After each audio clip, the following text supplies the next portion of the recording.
Thank you. I hope you can all hear me. What I'm trying to do in 10 minutes, and hold on to your seats, is do a Doctor Who. Go through about more than 200,000 years in 10 minutes.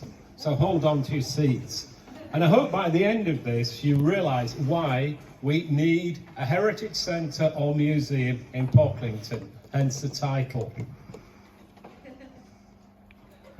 So we know that people, even before our modern species, were in this area, because a hand axe, that's the earliest kind of implement used by humans, was found not far from Pocklington.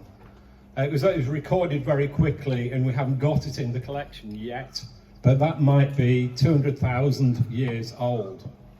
And they were either early Neanderthals or their predecessors. So people have been in this area for a long, long time.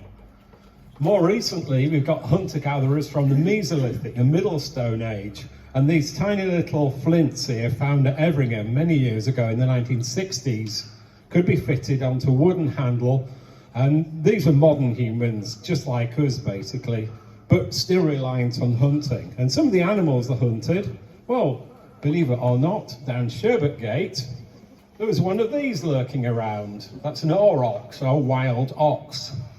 And they were a staple of these Mesolithic hunters. Bizarre, isn't it, to think of that? And those bones are of a beastie like that, which would be very difficult to milk for any farmers amongst you. They're a bit wild. They're in the case. So, I know there are some farmers amongst you and ex-farmers. Well, farming arrives here sometime about 3,500 BC, 3,500 BC, or perhaps a bit earlier. And the kind of cereals were growing, emmer wheat, as you can see here. And to do that, they were chopping down and clearing woodland. They also needed that for the houses. And we've got a lot of polished stone axes. There's an interesting cluster around Hayton as well. And they had pottery. The first ever pottery that comes into Britain. And on an excavation that I ran with Professor Martin Millett in the 90s, in the pit you can see here, we found evidence of farming, we found hazelnut shells, and the bones of domestic cattle. They had very nice pottery called grooved ware, flat-bottomed pottery, as you can see, nice, highly decorated. And that is dating from nearly, 2,700 or 800 BC. You've all heard of Stonehenge, but did you know there were 2 henges in Pocklington, close to the mile? Not with stones, but the actual henge bit is the earthen bank. And there it is, Tony Hunt, a friend. I took an air photograph from a plane, and then Tony Hunt came and did flights with the drone. And you can see it showing up in the crop mark there with the 2 entrances. Closely paralleled by here, henge at Thornbury Rings. You can see how close they are together. So it's a religious monument from the time of the first farmers in the Neolithic. We have Bronze Age items, some of which are on show. The beautiful beaker pot, and the beaker people came in about 2,500 BC from the continent and virtually replaced the population of Britain. So sorry folks, but a lot of you are French and Iberian by ancestry. That one was found by a Pocklington butcher called James Silburn, who actually died in his 20s from flu caught doing an excavation. So beware, archaeologists, wrap up warm. We've got axes there, moving on quickly. Huggett dikes, these massive earthworks which are free to people to look at as far as I'm aware. And we've got a great hill fort up on the hill behind Millington at Grimthorpe, dating from the later Bronze Age. And moving on to what you can see around you, very close to here, of course, we've got the Burnby Lane Cemetery now built on, with warriors with swords, with spears thrown into the corpse, as you can see, in a deliberate ritual. How bizarre. like a military salute, people throwing spears into the corpse. And some very fine brooches, this one decorated with coral. And of course, we've got the chariots. One was found in 1817 at Arras, near Market Wheaton, with horses. And these two were found, and the first one in 2017. We just had a big conference celebrating 200 years of the Arras culture finds. And we found this, 2 horses. And then the amazing one at the Mile with that remarkable shield, which is one of the best ever found in Europe. This is really, really important archaeology. The Romans arrive in this region about AD 70 and they set up a fort at Halkon just after the 1079. And you can see the road there and that playing card shape. And there's a reconstruction at the top which shows what it would have looked like. At Bolton, one of the very first soldiers probably set up this altar to commemorate the victory over the Britons. And that was found by a local farmer at Bolton, not Bolton, Lancashire, but Bolton just up the road from Pocklington. We've got evidence from Roman religious practice. Here we've got Apollo, the lyre player, and he is actually in one of the glass cases, so you can actually see him. He's only tiny, but in this enlarged image you can see a lot of the detail. He's got rather a large plectrum in his right hand, and that thing on the top is supposed to be a lyre, because Apollo, of course, Apollo is associated with music. Moving on in time now. Well, Pocklington. What does the name mean?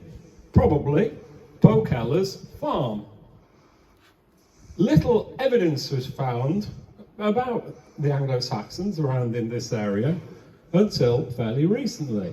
First at Burnby Lane, when they found in that same Iron Age cemetery lots of dead Anglo-Saxon people, including this very well-to-do woman buried with a very fine brooch and an enormous ring of festoon of beads.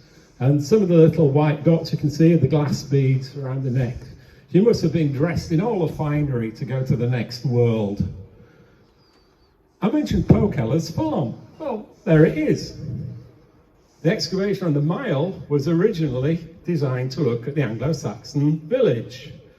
And the chariot, which you can just about spot under the white tent, was where the chariot burial was. And all those round black dots are what are called Grubenhausen by the archaeologists, or sunken feature buildings. And they dug a large pit into the ground to carry a floating wooden floor, and they were used for grain storage and things like that. And the people actually lived in small hole-like structures with aisles with uprights but forming kind of nave effect. And that is a wonderful drone picture showing this village, now of course all covered with housing. Now, many of you go to Pocklington Church, or at least have been there, and you've noticed the cross outside, the Sotheby or Sotheby cross. And if you look at the inscription, it claims that this man, St. Paulinus, preached there in 627. An important year, because in that year, he converted King Edwin of Northumbria to Christianity. And there's a famous story of his priest, Coifi, riding from a hall somewhere, possibly Loughborough, possibly Everingham, some other places, maybe even here in Pocklington, got on his horse, which he shouldn't do, carrying weapons, and smashed up the pagan idols at a place called Godmundingham, which is clearly Goodmanham. And after that, Paulinus became a bishop, and there is this cluster of tiny little gold coins in that area. Well, obviously the Vikings are important. I don't know whether you can see it from the back, but all those place names underlined in red have Viking origins.